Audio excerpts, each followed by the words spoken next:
Hello मित्रों, मैं रमेश मौर्य और स्वागत है आप सभी का श्री बालाजी पीएससी एकेडमी में।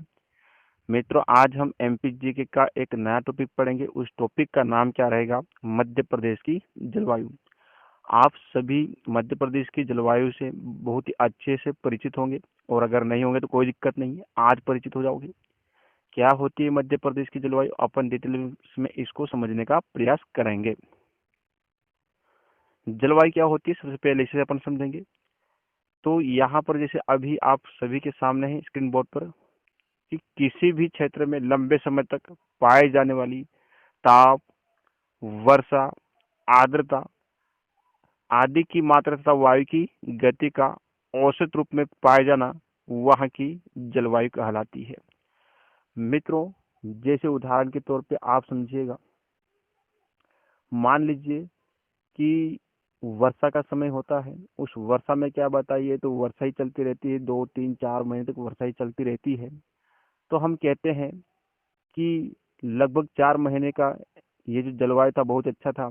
उसके बाद जो ठंड आती है, ठंड ही लगती रहती है। तो ये लंबे समय तक चाहे तापमान हो, चाहे वर्षा हो, है ना, इस प्रकार से जो भी कुछ प्रक्रिया चलती रहती है उसे अपन क्या कहते हैं? जलवायु कहते हैं। वही मौसम एक अलग बात है, और क्या होता है मौसम उसे भी अपन समझेंगे। तो यहाँ पर किसी भी स्थान की दिन प्रतिदिन किसी भी स्थान की दिन प्रतिदिन की वायुमंडल की दशा को मौसम कहा जाता है। तो अ, किसे कहते हैं मौसम, आप सभी समझ ही गए होंगे। उदाहरण के तौर पे मान लीजिएगा कि आज जो भी कुछ वार है, सुबह मॉर्निंग में तेज धूप थी, और फिर अचानक शाम को तेज बारिश होने लग गई। तो आप कहोगे कि आज का मौसम अच्छा नहीं है या नहीं था। मॉर्निंग में तो अच्छी तेज धूप निकल रही थी, जबकि शाम को कहीं ना कहीं पर वर्षा दिखाई देने को मिली है। सो आज का जो मौसम रहा है वो अच्छा नहीं रहा है, उससे कई लोग बीमार पड़ गए, इस प्रकार से आप बोल सकते हैं। तो दिन प्रतिदिन की होने वाली घटनाओं को आप क्या कहते हैं बताइए? तो मौसम कहते हैं।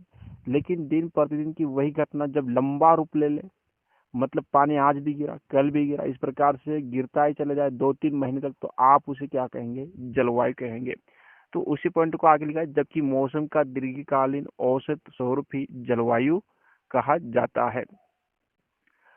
वही बात करेंगे अगला पॉइंट। तो अगला पॉइंट आप सभी के सामने, पूरे देश की तरह मध्य प्रदेश की जलवायु भी पूर्णतः मौसमी अर्थात मानसूनी या उष्ण कटिबंधीय मानसूनी है। मित्रों, जब आप सभी से अगर प्रश्न हो कि भारत की जलवायु कैसी है, तो आप सभी आंसर दीजिएगा, और वो क्या दीजिएगा? उष्ण कटिबंधीय मानसूनी। क्योंकि मध्य प्रदेश भी भारत में स्थित है, इसलिए मध्य प्रदेश की भी जलवायु कैसी होगी बताइए? तो उष्ण कटिबंधीय मानसूनी ही जलवायु होगी। ये उष्ण कटिबंधीय मानसूनी जलवायु क्या होती है, इसे ही अपन आगे समझने का प्रयास करेंगे। अगला पॉइंट क्या है आप सभी के सामने है। तो यहाँ पर अब हम देखेंगे कि मध्य प्रदेश की जलवायु को प्रभावित करने वाले कारक। अभी तो आप सभी ने समझा कि जलवायु क्या होती है और मौसम क्या होता है। वही मध्य प्रदेश की जलवायु क्या है, तो मध्य प्रदेश की जलवायु भी आप जान चुके हैं कि मध्य प्रदेश की जलवायु भी उष्ण कटिबंधीय मानसूनी जलवायु है।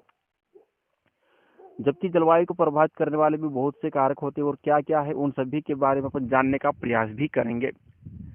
तो मध्य प्रदेश की जलवायु को प्रभावित करने वाले मुख्यतः 4 कारक है। उसमें पहला आप सभी के सामने है समुद्र से दूरी।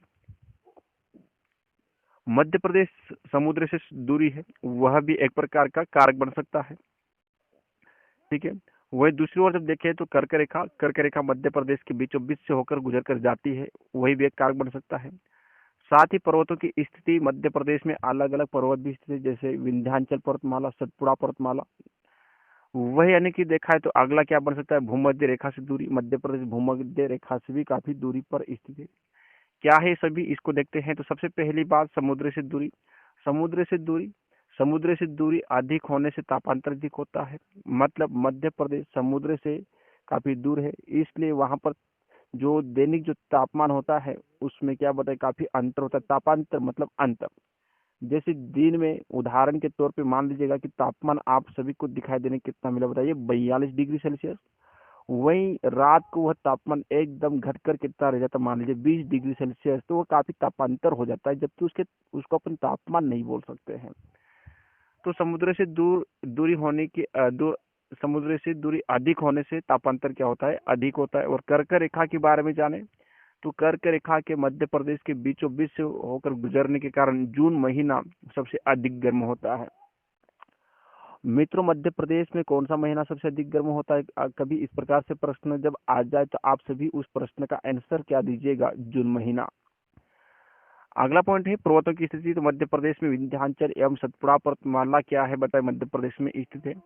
तो मध्य प्रदेश में कहीं न कहीं पर जो विंध्याचल और सतपुड़ा पर्वतमाला है, और जो पर्वतमालाएं होती है, जो पहाड़ी वाले इलाके होते हैं, जहां पर जितने अधिक मात्रा में वृक्ष होंगे वहां पर वर्षा उतनी ही अधिक होगी। तो यही कारण है कि विंध्याचल पर्वतमाला में भी काफी अधिक मात्रा में वृक्ष है, और सतपुड़ा पर्वतमाला यहाँ पर भी काफी अधिक वृक्ष आप सभी को देखने को मिलेंगे।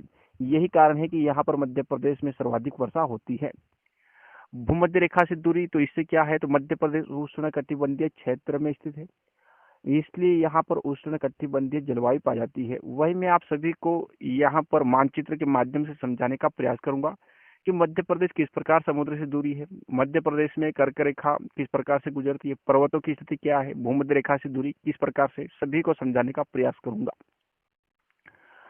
तो ये आप देख रहे हैं कि मध्य प्रदेश समुद्र से दूरी अधिक से तापमात्रा अधिक होता है। ये कैसा होता है, तो चलो आप देख लीजिएगा।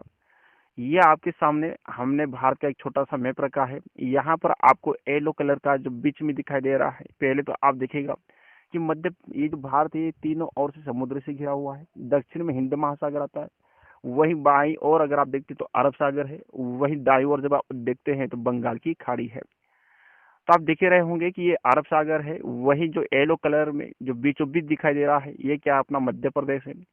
मध्य प्रदेश के थोड़ा सा जब ये समुद्र से टच करने के लिए जब जाता है तो वास्तव में इधर महाराष्ट्र आ जाता है और गुजरात आ जाता है। और जब दाएं और बंगाल की खाड़ी को टच करने के लिए जब जाता है तो बीच में छत्तीसगढ़ और पश्चिम बंगाल, ओडिशा, ये राज्य बीच में आ जाते हैं।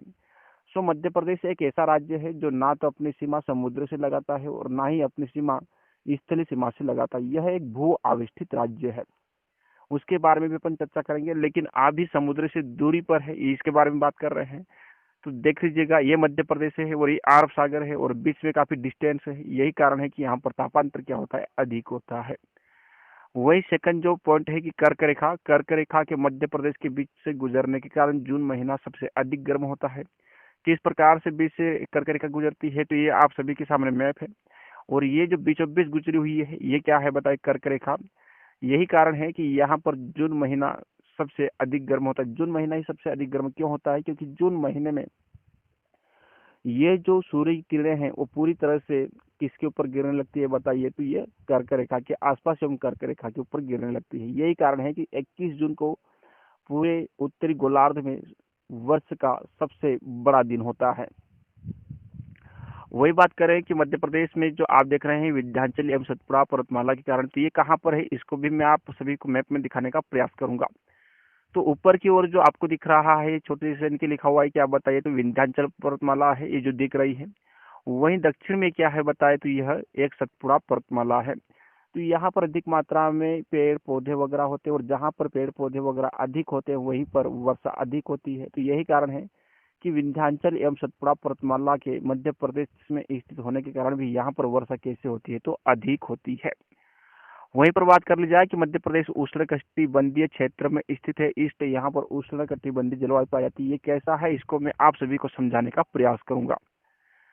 ये गोलार्ध है, मतलब पृथ्वी है। तो कहीं ना कहीं पर जो आप सभी को बीच में दिख रहा होगा 0 डिग्री अक्षांश रेखा, ये इसे भूमध्य रेखा भी कहते हैं, इसे विषुवत रेखा भी कहते हैं, और इसे इक्वेटर लाइन भी कहते हैं। यहीं पर इस भूमध्य रेखा से उत्तर में 23.5 डिग्री पर कर्क रेखा और दक्षिण में 23.5 डिग्री पर मकर रेखा स्थित है। और आप सभी जानते हैं कि ये जो कर्क रेखा है, इस कर्क रेखा के बीचों बीच कौन सा देश स्थित है, अपना भारत, यानी कि भारत के बीचों बीच से होकर कौन सी रेखा गुजरती है, तो कर्क रेखा गुजरती है। भारत यहाँ पर स्थित है और भारत में ही अपना मध्य प्रदेश स्थित है। तो जो आप देख रहे हैं कि जो कर्क रेखा है और मकर रेखा है, इन दोनों के बीच जो जलवायु पाई जाती है वो कैसी जलवायु पाई जाती है, उष्णकटिबंधीय। वहीं पर भारत भी क्या बताए उष्ण कटिबंधीय वाले क्षेत्र में ही आता है, इसलिए भारत की जलवायु भी कैसी मानी जाती है, उष्ण कटिबंधीय मानसूनी जलवायु मानी जाती है। जबकि मध्य प्रदेश की भी जलवायु कैसी मानी जाती है, तो उष्ण कटिबंधीय मानसूनी जलवायु ही पाई जाती है। वही बात करेंगे आज के अगले प्रश्न की, अगला तो कहीं ना कहीं पर पॉइंट की, तो अगला पॉइंट क्या है, जलवायु के आधार पर मध्य प्रदेश का विभाजन। जलवायु के आधार पर मध्य प्रदेश को कुल कितने भागों में डिवाइड किया गया है, यही सब अपन मैप के माध्यम से समझने का प्रयास करेंगे। ये आपके सामने मैप है, तो आप देख सकते हैं कि जलवायु के आधार पर मध्य प्रदेश को कुल कितने भागों में डिवाइड किया गया है। तो जलवायु के आधार पर मध्य प्रदेश को 4 भागों में डिवाइड किया गया है।